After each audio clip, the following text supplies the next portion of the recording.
sa inyong lahat. Tayo po'y narito sa ating pagdiriwang ng ika-17 linggo sa karaniwang panahon sa Eklesiya. Tayo po'y nagagalak na meron tayong pagkakataon na pag-aralan ng salita ng Diyos. Sa ganung paraan, tayo talagang handang-handa na makiisa sa pagdiriwang ng banal na Eucharistia, for example, at talagang nauunawaan natin ang pahayag ng Diyos para sa ating mga buhay. Kaya po binabati ko kayo, lahat kayong mga kapatid ko sa kaparian, sa mga seminarista, katekista, reliyosa, mga diakono po na naghahanda ng kanilang mga homilya. Sana po ikapulutan ninyo na magagamit ninyo ito sa inyong pagpapahayag ng salita ng Diyos. Alam ko pong talagang pinagpapala tayo ng Panginoon sa ating gawain ito. Kaya po kayo rin mga kasambahay, mga magulang, mga anak, mga nariyan sa mga tahanang mayroong dinarang hirap, may mga karamdaman. Sana po'y talagang magipagpapala itong ating pag-aaral na ito sa inyo. Maibsan po ang inyong mga pasanin at talagang maialay niyo ito para sa Panginoon upang talagang kayo'y pakabanalin pa niya. Tayo po'y talagang nagagalak na nagkakaisa-isa tayo dito sa ating programang Word Made Flesh. Kaya po, sama kayo naroon, talaga po binabati ko kayo ng Shalom.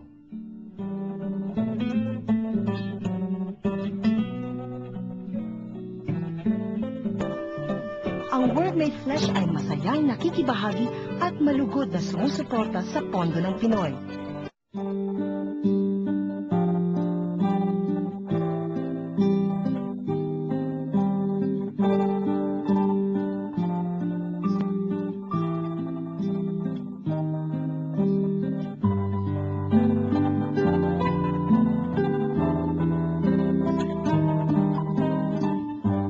Napakita si Yahweh kay Abraham sa Mamre, sa may sagradong mga punong kahoy.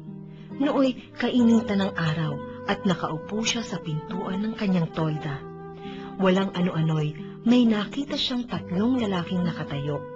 Patakbo siyang sumalubong, yumukod ng halos sayad sa lupa ang mukha at sinabi, "Mga Ginoo, kung inyong mamarapatin, magtuloy po kayo sa amin. Dito muna kayo sa lilim ng punong ito at ikukuha ko kayo ng tubig na panghugas sa inyong mga paa. Magpapahanda tuloy ako ng pagkain para manauli ang lakas ninyo bago kayo magpatuloy sa inyong paglalakbay. Ikinagagalak ko kayong paglingkuran habang naririto kayo sa amin." Sila'y tumugon, "Salamat, ikaw ang masusunod." Si Abraham ay nagdudumaling pumasok sa tolda at sinabi kay Sarah, "Madali ka. Kumuha ka ng 30 librang harina at gumawa ka ng tinapay." Pumili naman siya ng isang matabang guya sa kulungan at ipinaluto sa isang alipin. Kumuha rin siya ng keso at sariwang gatas at inihain sa mga panauhin kasama ang nilutong karne. Hindi siya lumalayo sa tabi ng mga panauhin habang sila'y kumakain. Samantalang sila'y kumakain, tinanong nila si Abraham, "Nasaan ang asawa mo si Sarah?" "Nandoon po sa tolda," tugon naman ito. Sinabi ng panauhin, "Babalik ako sa 1 taon, sa ganito ring panahon, at pagbabalik ko'y may anak na siya." Naroon naman si Sarah sa may pintuan sa kanyang likuran. Ang ating po unang pagbasa ay hango sa 18 kabanata ng unang-unang aklat ng Biblia, ang Genesis po. Tayo nandito sa istorya ni Abraham. Nagsimula ho ito sa chapter 12. Medyo malayo-layo na rin tayo sa umpisa. Pero dito ho, mayroong magaganap na napaka-importanting parte ng kasaysayan ni Abraham. Ano nangyari? Nandito ho si Abraham, doon sa may terebinth of Mamre. Importante ho yung Mamring yun, isang lugar. Tapos, mainit ho yung araw na yun. Nandun si Abraham sa bukana ng kanyang tolda.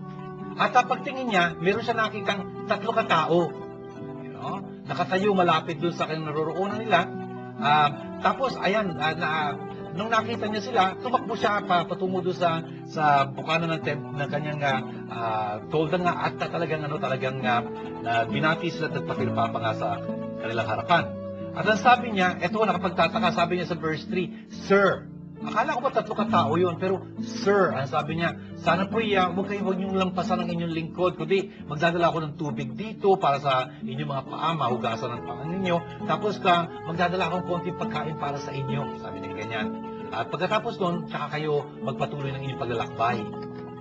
Francis, medyo siguro, pagka inisip-isip natin, medyo nakapagtataka yun, ano?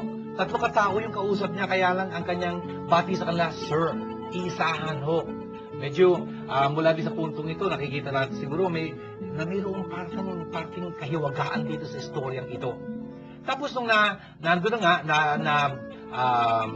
naghahanda na si Abraham, sabi niya kay Sarah, dalian mo, gumawa ka ng tinapay. Tapos, ayun, gumawa siya ng isang piling, sabi natin, kambing na ganyan, binigay sa kanyang katulong upang ihanda para makain.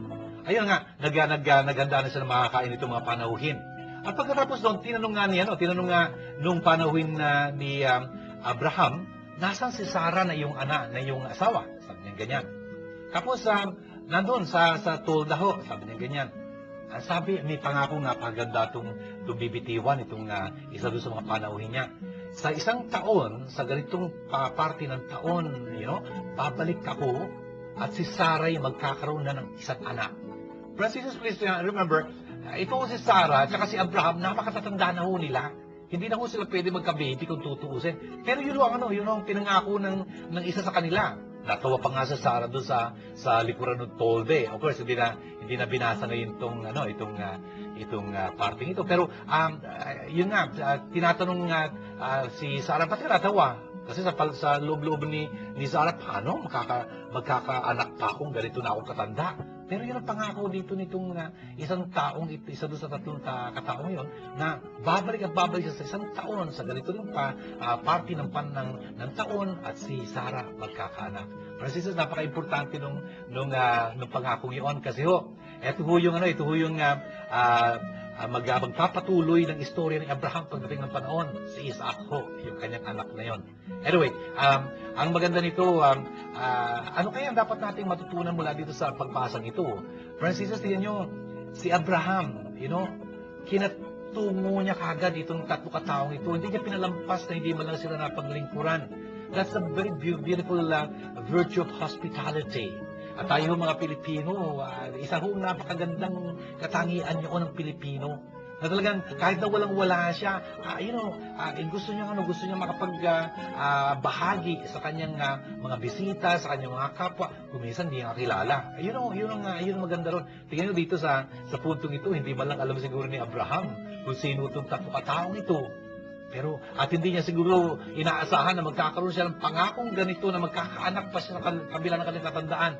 Francisers, tingnan niyo, pagka hindi naging maagap ito si Abraham, pinalampas siya lang yung 3 kataong. Di walang pangako, walang magaganap na story sa buhay niya kung tutukusin. Mamatay sila sa kanilang katandaan na wala silang kasuplim-sulit. Pero hindi ho yun ang mangyayari dito. Sa sanhinga ng kagandahang loob ni Abraham na pinakita niya. Francis says it always pays to be very, very charitable, to be very, very, outgoing to our neighbors, Sabi nga sa Biblia, hindi natin malalaman baka anghel na yung ating pinaglilingkuran. Totoo ho yun. Ang Diyos ho, ang sabi ni Jesus sa atin, anumang ginawa natin sa pinakamaliit na mga alagad niya, ginawa natin sa Kanya. Ang sino magbigay ng isang basong malamig na tubig sa kanyang kapwa, sa mga alagad ni Jesus, ay hindi mawawala ng kanilang gantimpala. Ganun ho lagi yun. Hindi natin naasahan yung malaking pagkapala na bibigay sa atin ng Diyos. Ito ho si Abraham, dapat maging huwaran natin. Total, siya nang huwaran at ama natin sa ating pananampalataya. Yun ang sinasabi sa atin ni San Pablo, Abraham, our father in the faith. Talagang ganun kalaki yung pananampalataya ni Abraham, ganun kaganda yung kanyang pakikitungo sa kanyang kapwa, kaya nga pinagpala siya. Tayo rin, pwede hong ganoon, kung magiging yung pananampalataya natin, matibay, at magiging mapagtawang gawa tayo sa ating kapwa.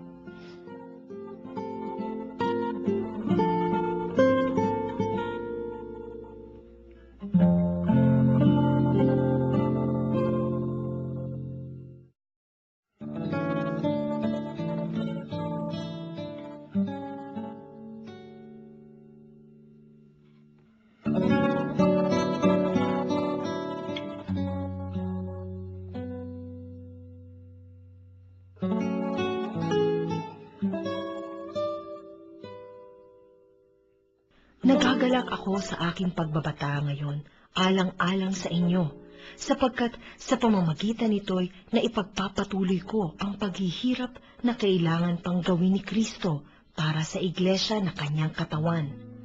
Ako'y naging lingkod nito nang hirangin ako ng Diyos upang ipahayag sa inyo ang kanyang salita. Hinirang niya ako upang lubusang ihayag sa inyo ang hiwaga na mahabang panahong nalihim sa maraming salit-saling lahi. Ngunit ngayoy inihayag sa kanyang mga anak.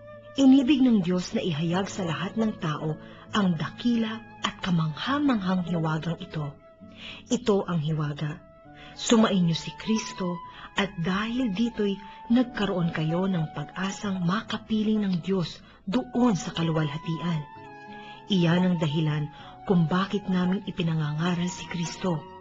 Pinaaalalahanan namin ang lahat at buong linaw na tinuturuan ayon sa aming makakaya upang maiharap namin sa Diyos ang bawat isa, sakdal at walang kapintasan dahil sa pakikipag-isa kay Kristo. Atin pong narinig ang napakagandang mga talata mula dito sa sulat ni San Pablo sa mga taga-Kolosas.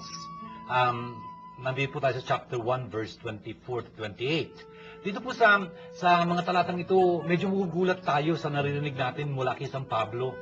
Ibang-iba ho yung kanyang approach sa buhay. Tingnan niyo ito, ang sabi niya, ikinagagalak ko ang mga pagdurusa, ang aking mga pagdurusa para sa inyong kapakanan. Dahil sa aking katawang ito, aking pinupuno ang nagkukulang pa sa mga pagdurusa ni Kristo para sa kanyang katawan. Diniti ba kundi ang eklesiya. Mga sisters, marami hong binanggit doon si San Pablo na dapat natin pagkukulan ng pansin. Tingnan nyo, ikinagagalak niya ay yung mga pagdurusa na kanyang sinasapit sa kanyang katawan. Kasi kung tutusin, ang dami yung naging pagdurusa ni San Pablo. Parang meron ho siyang binabatang parang natural defect siguro yun. Hindi natin maintindihan kung ano yun. Pero talagang meron siyang paghihirap na dinaranas sa kanyang katawan. Pero hindi lang ho yun. Talagang yung mga pasakit, yung mga parusa, yung mga inabot niyang mga pagdurusa dahil sa kanyang pagiging Katoliko, pagiging Kristiyano, talaga namang walang makapapantay.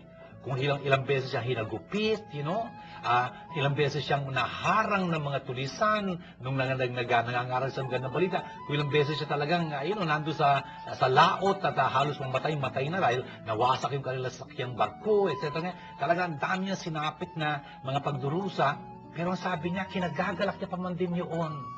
Bakit? Kaya sa pamagitan ng mga pagdurusang yun, napupuno niya yung mga pagdurusang kulang pa sa pagdurusa ni Kristo. Meron bang kulang sa mga pagdurusa ni Kristo? Brothers and sisters, of course, alam natin walang kulang sa pagdurusa ni Kristo as such.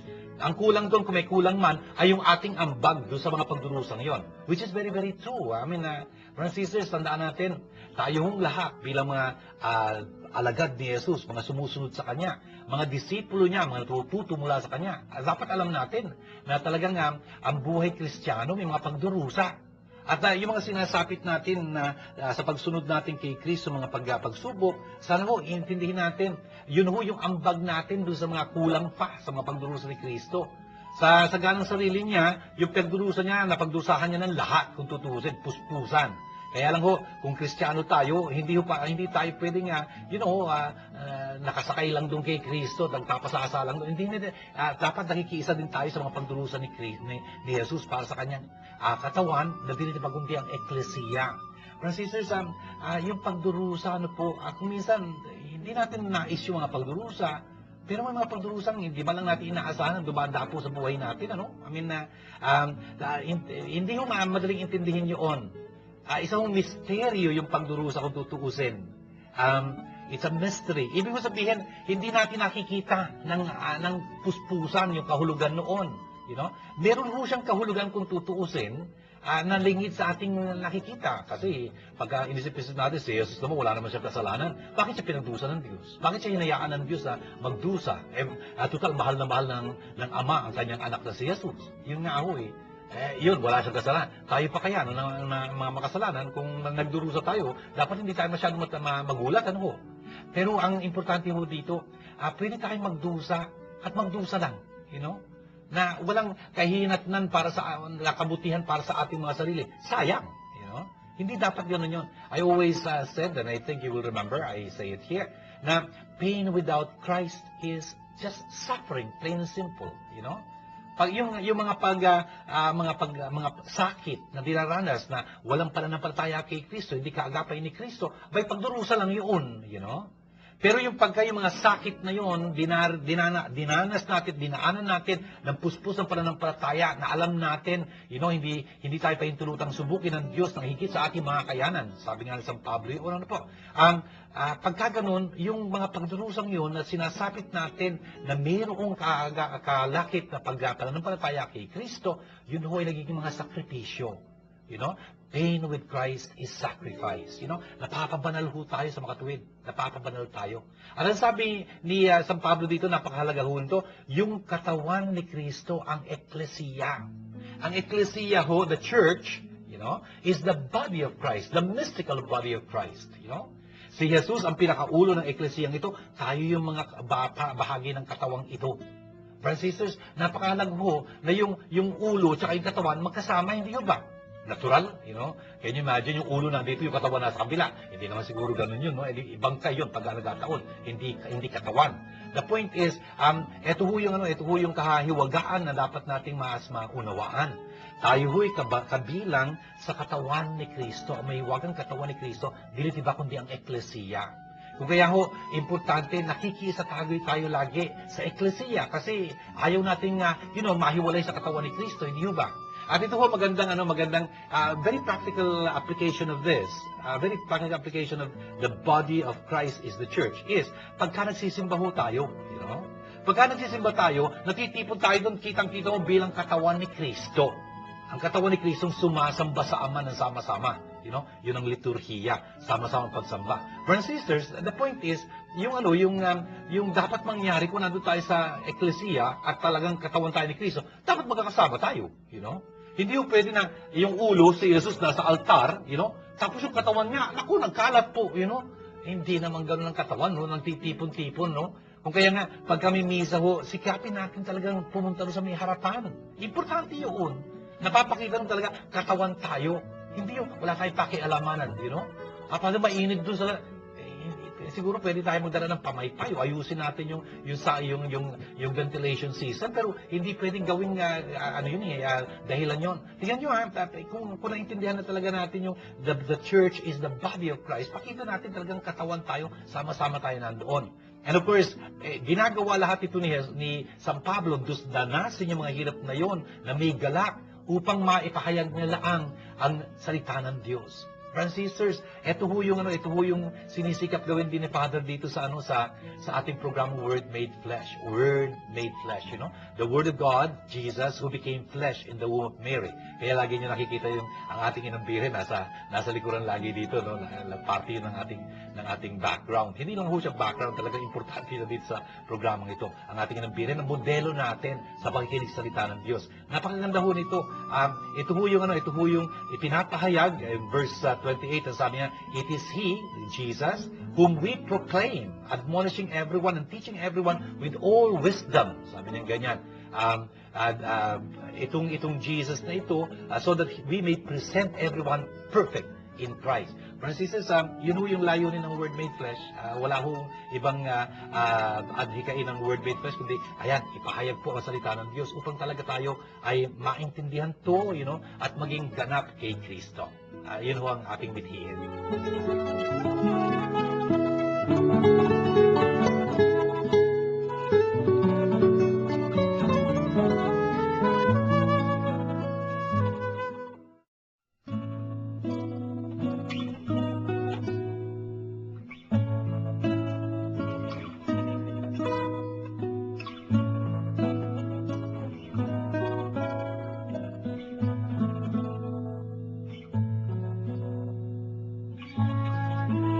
Sumainyo ang Panginoon.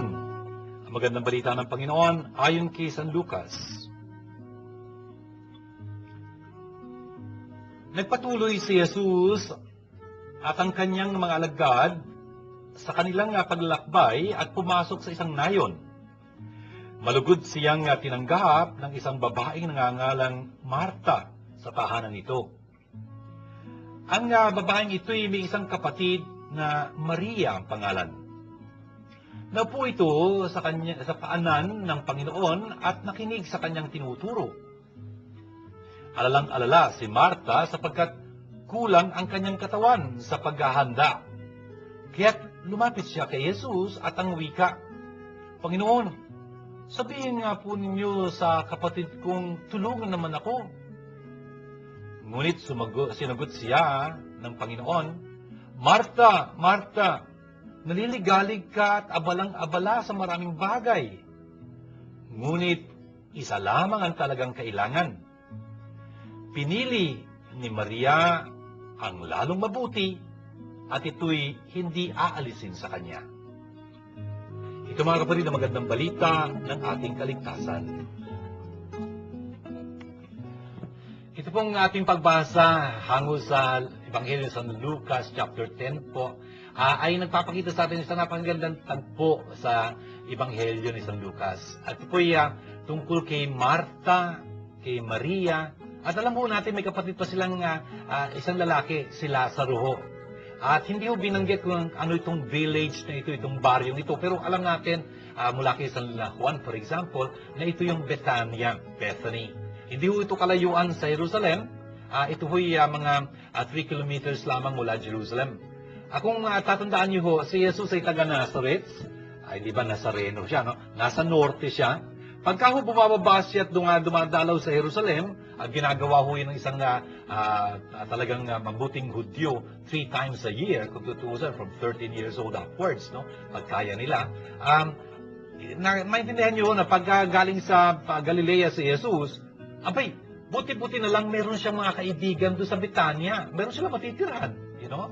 And it looks as if itong magkakapatid na ito were rather well off. They had a beautiful place there. Kung kaya si Jesus, welcome na welcome doon. At hindi lang si Jesus, pati na yung kanyang mga disipulo. Marami sila, 12 at least yan. And so, talagang ang ganda-ganda ho noon. Brothers and sisters, ano nangyari? Nung dumating si Jesus, nasa chapter 10 na ho tayo. Medyo ano ho ito medyo papalapit na ho yung pagtatapos ng buhay ni Jesus. Yun sa madalit sabi. Talagang we are rushing towards the end of Jesus' life. At madadalaw siya dito sa mga kaibigan niyang ito. Ano nangyari? Si Marta, abalang-abala sa paghahanda na mapapakain kina Jesus at kanyang mga kasama. Anong ginawa ni Maria? Si Maria, umupo doon sa paanan ni Jesus, nakikinig sa kanya. Medyo, ewan ko sino mas matanda rito, pero si Marta, sabi niya kay Jesus, Guro, Panginoon, hindi niyo ba pwede sabihin ng aking kapatid, tulungan naman ako sa pag-aasikaso sa kusina, you know? Tapos, sabi ni Jesus sa kanya, Marta, Marta, ang daming pinagkakabalisahan. Kung tutusin, isa lang ang napaka-importante. Pinili ni Maria yung magandang bagay at, hindi aalisin sa kanya yun. Brothers and sisters, ang dami hong pwedeng ipaalala sa atin itong pagbasang ito na napakahalaga po. Tingnan nyo, unang-una sa lahat, si Jesus pala may mga kaibigan ganito. May mga kababaihan pa man din kaibigan si Jesus. Ay matataling na kaibigan ho ni Jesus itong mga magkakapatid na ito, si Lazaro, Marta, at Maria. In fact, gagawan ho ng napakatinding himala ni Jesus ang mga magkakapatid na ito nung namatay ho si Lazaro. Ito, makikita nyo ito sa Ebanghelyo ni San Juan, chapter 11. Bubuhayin ho uli ni Jesus itong kanyang kaibigan si Lazaro. At kung tutusin, alam natin na si Jesus mula sa mga Ebanghelyo, 2 beses ang ata siyang talagang sinasalarawan, dinidescribe na tumatangis, umiiyak. Yun ho ay nung isang beses nung nandun sa harapan niya ang Jerusalem, na nakinikinta niyang talagang pupuksain, talagang gugunawin, talagang wawasakin. Iniyakan niya yung kanyang syudad na yon. At yung ikalawahong pagkakataon, naiiyak si Jesus doon ho sa puntod ni Lazaro. Sinasalunggulitan lang ho nito yung katotohanan na talagang marunong makipagkaibigan si Jesus. And that's very important for us to understand. Jesus is our Lord, our Master, right? He's our Redeemer, our Savior, right? Pero doon sa huling hapunan, please remember, doon sa huling hapunan, ang pinagdiin-diinan ni Jesus na kaugnayan na gusto niya sa atin, pagkaibigan. You know? And that's very beautiful. Tingnan niyo, gusto kong ulitin sa inyo to. I think you must have, you may still remember.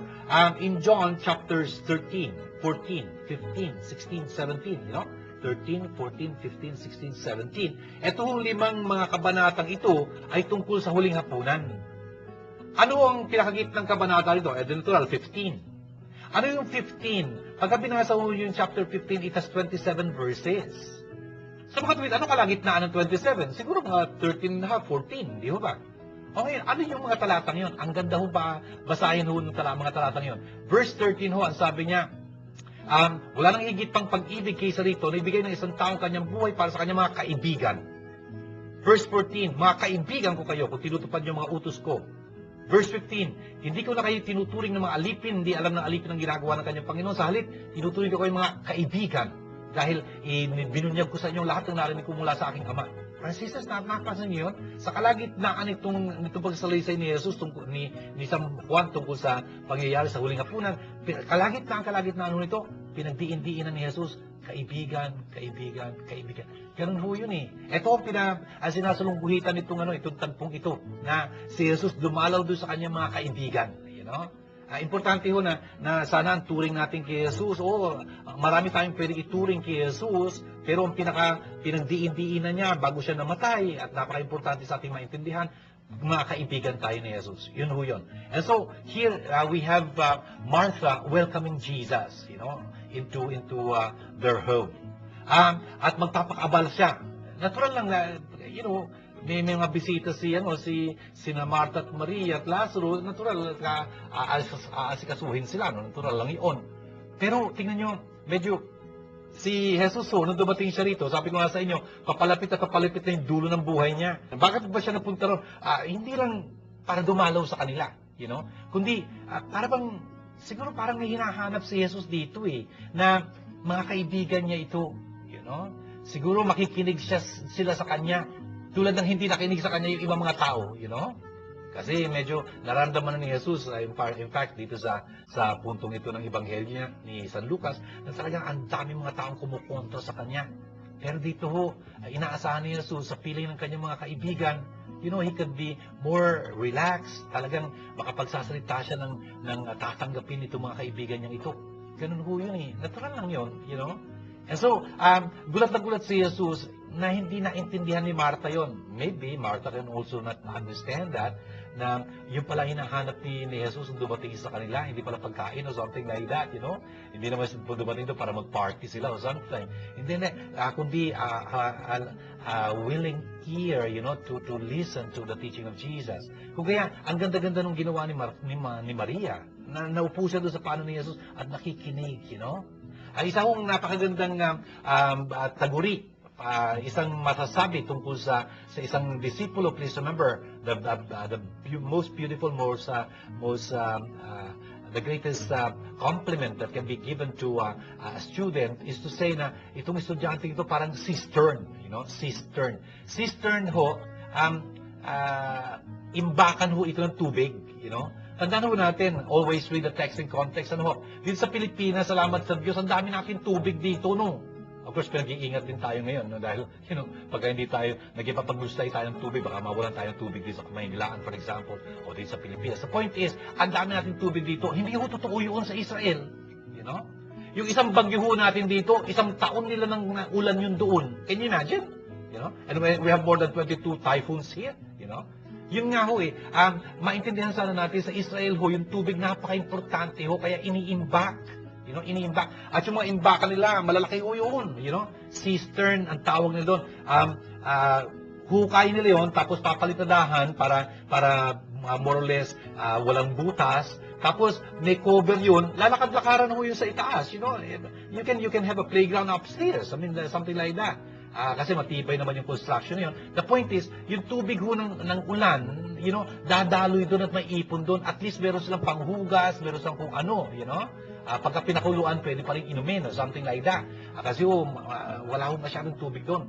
Kung kaya nga yung cistern, ang tinutukoy ko doon yung cistern. anong kailan magagamit ang cistern talaga, yung imbakan ng tubig na yon? Pagka walang butas, natural. Biro mo kung may butas yun, hindi, kahit na maglagay ka ng tubig doon, wala rin. Sayang, you know? Brothers and sisters, importante na maintindihan natin yun itong si Maria, parang isa siyang estudyante ni Jesus noon, sa paanan ni Jesus nakikinig sa kanya. Ang isang estudyante, dapat mag-iisang parang imbakan ng tubig. Wala akong nasasayang. Hindi ho nahayaan na yung salita ng kanyang guro na bumabagsak sa lupang nawawala, napapariwarang gano'n. Hindi ho, kundi talagang iniimbak niya yun. Kinikimkim niya yun sa kanyang puso. Talagang pinag-iisip at pinag-uukulan niya ng pagninilay-nilay upang maunawaan. Brothers and sisters, ganun-ganun ang ginawa nitong Mariang ito. Kung tutuusin ho, si Maria, Santa Mariang Birhen, ina ni Jesus, ganun din yung gagawin. Makikita ho natin yun, for example, in Luke chapter 1, verse 19 and verse 51 ho. Sasabihin ho yung ni San Lucas doon, kinimkim ni Maria yung mga bagay-bagay na yun, na hindi niya lagi naintindihan, sa kanyang puso, at pinagnilay-nilay yun. Ganun ang dapat na mangyari para sa isang estudyante, lalo na sa isang nakikinig sa salita ng Diyos. Talagang hinihintay yung mga salita na yun, tapos talagang sinasalot talaga yun at kinikimkim sa puso, you know? Brothers and sisters, hindi ho ba pagka nasa misa tayo, anong ginagawa? Pagka babasahin yung Ebanghelyo, sabihin ni Father, sumayin niyo ang Panginoon. Tapos at sumayin niyo rin. Tapos pansinin niyo ho yung pare, kukrusan niya ho yung pahina na kanyang babasahin. You know? Pagka-cross niya ng pahinang yun, ikukrusan niya yun sa kanyang noo, sa kanyang labi, sa kanyang dibdib. Ano ibig sabihin nun? Ang mga salita nawang ito ng Diyos na ating ngayon pakikinggan ay lagi nating maisa-isip, mamutawi sa ating mga labi bilang panalangin, bilang pag-uusap-usapan, at kimkimin sa ating mga puso, you know? Kasi hindi natin lagi maunawaan. Pero huwag tayo mag-alala, si Maria din ganun, hindi niya lagi naunawaan yun. Pero kinimkim niya sa kanyang puso. Pero Jesus, tingnan niyo, sabi dito ni Jesus kay Marta, sabi niya, uy, sasabihin niyo naman sa kapatid ko, tulungan ako dito sa paghahanda, no? Sabi ni Jesus, uy, teka muna, iisa lang ang talagang pinaka-importante. You know? Iisa lang ang pinaka-importante. There is need of only one thing. Ikaw ang dami-dami ang pinagkakaabalahan. Only one thing. Jesus, ano kaya yung one thing na yon sa palagay ninyo? Ewan ko kung ano sa palagay niyo. Kwarta kaya yun? Kapangyarihan kaya yun? Katanyagan kaya yun? Ewan ko, ano kaya yun? You know? Brothers and sisters, magandang tanong yun. You know? Tulad ng, ano ba makapupuno sa ating mga puso? Ay naku, wala akong makapupuno sa ating mga puso. Ang Diyos lang ho makapupuno sa ating mga puso. Tandaan ho natin yun. Pagka pinag-drawing mo ng puso ang isang tao, yung batang maliit na nag-drawing, ganyan ang drawing niya. You know? Isang batang babae naman, ang gulat ko na nag-drawing siya, paganon, you know? Brothers and sisters, kesyo paganon o paganon, wala nag-drawing ng pusong bilog. You know? Laging may uka, laging may kulang. Yun nga ho, ano makapupuno doon? Only one thing, and it is God. Only God, you know? Kung kaya nga, sana maintindihan natin yun sa ating buhay ho, yun lang talaga ang pinaka-importante. Ang Diyos ang pinaka-importante. Sabi nga ni Jesus, anong mapapala ng isang tao, makamtan niya man bunsang libutan, mapahamak naman siya. Hindi siya makarating sa tutungahan niya taas na dapat. Hindi siya masapiling ng Diyos na lumikha sa kanya. Anong kabuluhan ng lahat ng nangyayari sa buhay niya? Hindi wala, you know. Brothers and sisters, yun nga ho nagpapasalamat tayo dito sa pangyayaring ito kay Martha. Medyo nagkamali si Martha doon. She was so anxious, pagbalisan-balisa about many things. Dito sinabi sa kanya ni Jesus, there is need of only one thing, you know? At yun ang Panginoon, ang Diyos sa ating buhay. Brothers and sisters, ito ho yung pakay ng Word made flesh, you know, sa ating pagbo-broadcast na ito. At binabati ko ho kayong lahat na nanonood nito. Saan man kayo naroon? Alam ko ho na hindi lang ito dito sa Pilipinas, hindi lang ito sa Maynila, kundi it is even abroad. Binabati ko yung ating mga kaibigan na nanonood nito through the internet, for example. Brothers and sisters, talagang ang sinisikap lang ng Word Made Flesh, TV program, radio program ng Word Made Flesh Foundation ay mapalaganap itong salita ng Diyos na ito. Bakit? Kasi if we don't know Scriptures, we will not know Christ. Ignorance of Scriptures is ignorance of Christ. Di ba? Kaso, kung hindi mo kakilala si Kristo, hindi mo makikilala, you know, ang Ama. You know, no one comes to the Father except through me. Ang sabi ni Jesus, you know, John chapter 14 verse 6, I am the way and the truth and the life, you know. Kung kaya nga, kung kailangan nating makarating sa Ama, yun lang sa pamamagitan lang ni Jesus.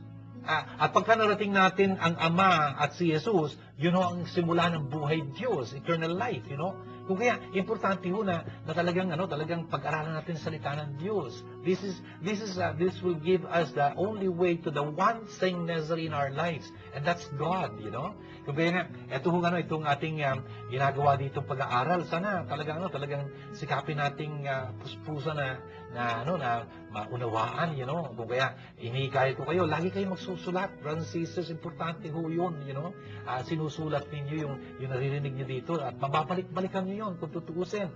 Tingnan nyo, ang sabi dito ni Jesus, pinili ni Maria yung mas mabuting bahagi, at hindi yung kukunin sa kanya, you know. Ano yung mabuting bahagi? Brothers and sisters, in life, there is always a place for everything, right? There is a place to prepare food, right? And there's a time to eat that food, right? Pero ang buhay lang naman, hindi naman puro kain ka lang ng kain or something like that, you know. May panahon para magtrabaho, may panahon para magpahinga, etc. ganyan. Pero ang importante nito, bigyan natin ng panahon ang ating kaluluwa din, you know, ang ating mga spiritu. I mean, hindi lang tayo katawan. Kung kaya, eto si Maria, ginawa niya, talagang nakinig siya sa salita ng Diyos, you know. Kasi ang salita ng Diyos ay magiging liwanag na magbibigay sa kanya ng magiging tanglaw niya sa buhay na ito. Your word is a lamp for my feet, a light for my path, you know. Napaka-importante yun on.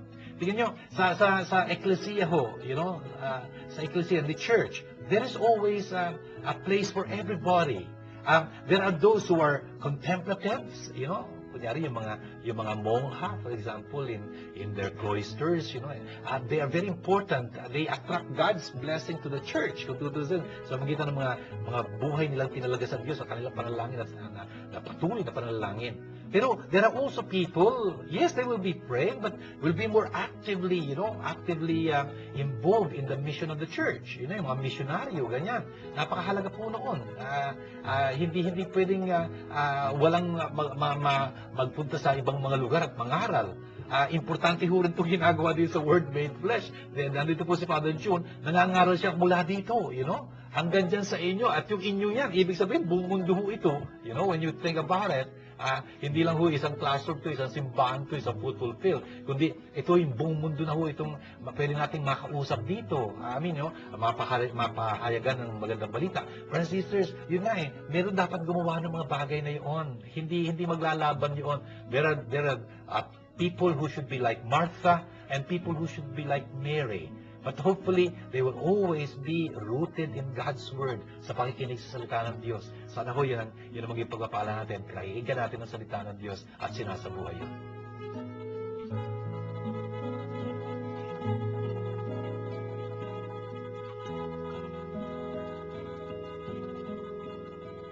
Hi, this is Father June Lingard, the Salesian Don Bosco, from here in Word Made Flesh Foundation Incorporated.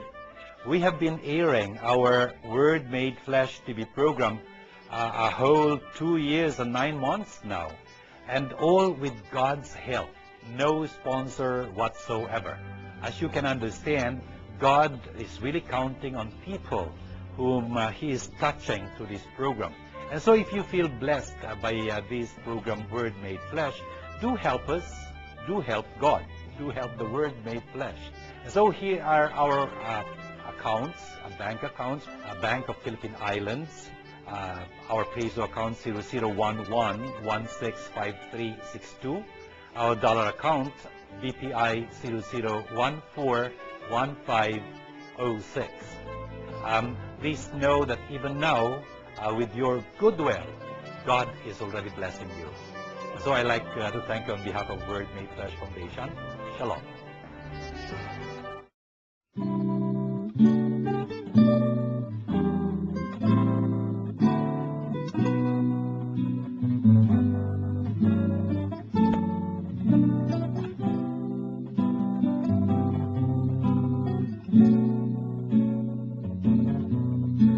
Father June, masama po bang mag-chismis?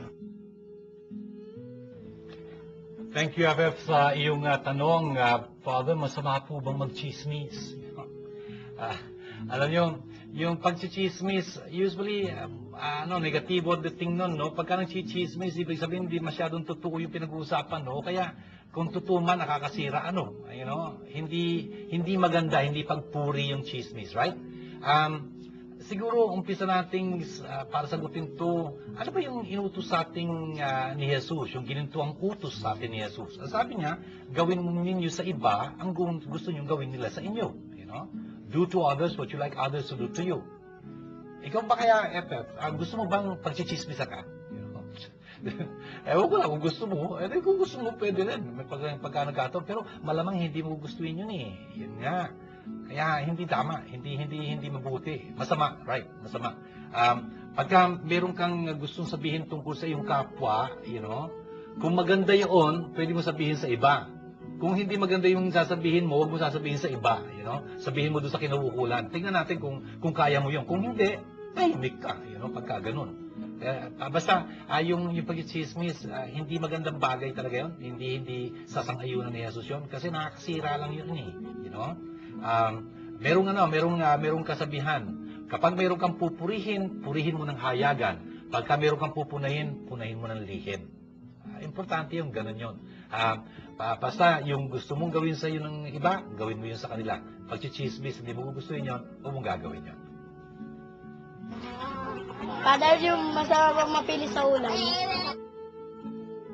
Hi, Reynaldo. Thank you dito sa iyong tanong. Father June, masama po bang maging mapili sa ulam? Buti may ulam kayo. Grabe.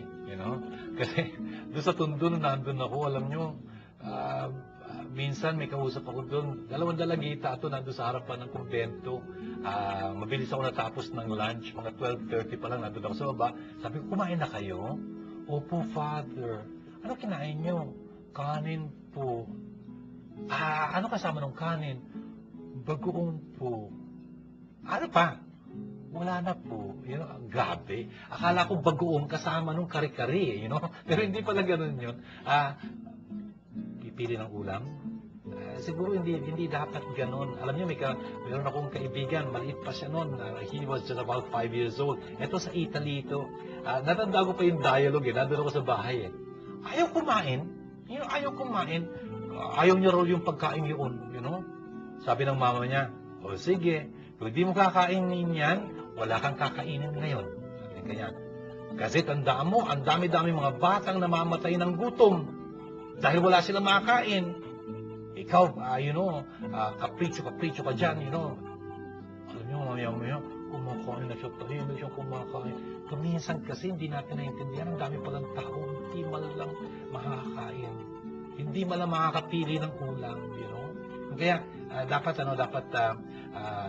masihan tayo doon sa inihahain sa atin. Sana malusog yung pagkain pinakakain sa atin. At hindi tayo dapat yung maging mapili ng ganon. Kasi dapat mapagpasalamat tayo. Ganon. Father June, masama po bang kumain sa simbahan? Thank you, Laika, sa iyong tanong. Father June, masama po bang kumain sa simbahan? Magandang tanong yun. Alam niyo, si San Pablo, doon sa kanyang sulat, unang sulat sa mga taga-Korinto, tinuligsa niya itong puntong ito Kasi kung minsan yung mga Kristiyano, magpupunta sila doon sa pagtitipon nila sa simbahan, sabihin natin ganyan. Yung iba lasing na, yung iba, how do you say, kung ano-anong nangyayari, hindi dapat ganun yung simbahan ay para lugar yung kulta sa tayo sumasamba. Yung pagkain, ibang lugar yun kung kaya dapat igagalang natin yung simbahan. Total, doon sa simbahan meron tayong kakanin doon. Dapat handa natin sarili natin makakain ng pagkain yun. At yung pagkain na yun ay wala nang iba kundi si Jesus mismo sa Eucharistia. Yun ang dapat nating paghandaang kanin sa Eucharistia. Pero hindi ewan ko, kakain tayo doon. Palagay ko, as a kid, I think what you're talking about is little thing. Hindi naman magpa-party ka rin sa simbahan. Pero siguro, bilang maliliit pa, dapat masanay na tayo na ma-distinguish natin. Yung simbahan ay lugar ng pagsamba, hindi kainan. yung kainan ginagawa yun sa tahanan, At kung may kakanin man tayo, dapat nating ihanda ang ating mga sarili sa pagkain sa simbahan, yun ay yung pagtanggap ng banal na katawan ng dugo ni Kristo sa Eucharistia. Yun, napaka-importante. Yun dapat kumain noon kung tutuusin. At dapat handa tayo para tanggapin si Jesus na marapat doon sa pagkukumunyon.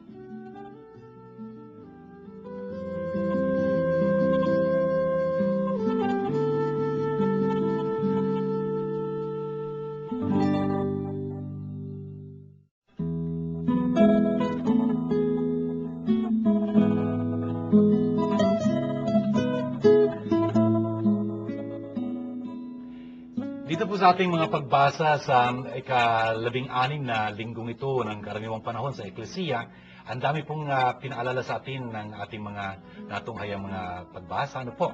Doon po sa unang binasa natin mula sa Genesis, ayun, napaalalahanan tayo ng importansya ng hospitality. Yung pagiging pagtanggap ng mga tao. Hindi man natin kakilala na medyo siguro nangangailangan. Natural, pagka nagbabiyahing ganun, talaga nangangailangan lagi ho yun. Ang hirap-hirap ng biyahe kung tutulan. Tinanggap ni Abraham yung mga 3 kataong yun. At hindi niya akalain yung pagpapala na ipapalit ng Diyos sa kanyang pagiging mapagtanggap sa kanya, yung hospitality niyon. Tingnan nyo, ipinangako ng Diyos yung buhay. Kasi ang Diyos ho ay Diyos ng buhay at siya ang nagbibigay ng buhay. Kung kaya, ayun, magkakasupling sila. And of course, walang imposible sa Diyos. Sa kabila ng kanilang katandaan, pwede silang pagkalooban ng Diyos na ang Diyos na makapagpapakaloob. Yun ay isang panibagong buhay, isang supling. Dito sa ikalawang pagbasang narinig natin na tunghayan po natin yung kahiwagaan ng pagdurusa. Si San Pablo, handa siyang magdurusa at nagdurusa ho siya ng may galak. Importante ho yun. Tandaan ho natin, hindi tayo pahintulutan ng Diyos na subukin ng higit sa ating mga kayanan. Kaya yung mga pagsubok na pinadadaan niya sa ating mga buhay, maging anumang uri yun ay pinahintulutan niya kasi alam niya sa pamamagitan ng biyaya ng Diyos, mapapanigan natin yun. At sa ganung paraan talagang napupuno natin yung kulang pa sa pagdurusa ni Kristo, yung kulang doon ay yung ating ambag doon. Ang maganda ho nito, itong pagdurusang ito, pwede natin ding ipatungkol. Brothers and sisters, huwag natin sayangin yung ating mga pagdurusa. Patungkulin natin ito sa Eklesiya, ang katawan ho ni Kristo. Nakabilang tayo rito sa katawang ito ni Kristo. Sana talagang pakita natin yun sa ating pagsasamahan, pakitunguhan, yung pagiging mapagkawang gawa natin, mapagmahal natin sa ating kapwa, yung pagiging matulungin natin. Kasi parte tayo ng iisang katawan ho ni Kristo ito. Hindi pwede sabihin ng isang kamay sa kabila, wala akong pakialam sa iyo. Hindi ganun. Hindi ba? Tayo mga Pilipino, mayroon tayong kasabihan. Ang sakit ng kalingkingan, dama ng buong katawan. Totoo ho yun. Hindi ho tayo pwedeng magsarili or something. No. We are supposed to be just one body of Christ. And of course, this Christ here is our hope of glory. Napaka-importante ho noon. Si Jesus ho ang pag-asa ng ating kaluwalhatian. Hindi ho magtatapos sa pagdurusa ang buhay na ito. Tayo ho'y tinalaga ng Diyos para sa kaluwalhatian at si Kristo ho ang ating pag-asa. Christ has died, Christ has risen, so shall we. Yun ho ang nilalayo ng Word made flesh na mapaabot sa atin. Tapos yung ebanghelyong aking pinahayag sa inyo ay talagang nagtuturo sa atin na si Jesus ay kaibigan. Importante ho yun. Si Jesus ay kaibigan. Importante ho na talagang nakaugat tayo kay Jesus na ito ng ating kaibigan. Hindi lang puro aktivismo. Hindi ho. Dapat nakaugnay tayo sa Kanya para talagang may magawa tayong kabutihan na dadaloy, mayroong bunga magpawalang hanggan. Hindi lang panumandali ang panggayon. Hindi ho. Tapos tandaan natin, lagi hong may tinatawag si Jesus upang maging tulad ni Marta, aktibong-aktibo, at tulad ni Maria, na talagang kontemplatibo, talagang nakikisalamuha sa Diyos. Meron hong lugar para sa dalawang ito. At brothers and sisters, sana bihita natin lagi yung pagkaibigan kay Jesus, ha? Wala akong tinatangi sa Jesus, babae lalaki. Tingnan nyo, dito sa tagpong ito, dalawang babae binabanggit ito, hindi man lang nabanggit yung si Lazaro, kututusin. Yun nga ho kay Kristo ho, sama-sama tayo magkakaibigan, wala hong gender doon pagka nagkataon. Pero ang maganda nito, si Jesus ho, ang talagang nagiging gitnang-gitna ng buhay natin. Brothers and sisters, gawin ho natin panalangin lahat ng nating ang narinig na itong aral sa ngalan ng Ama, at ng Anak, at ng Espiritu Santo. Amen.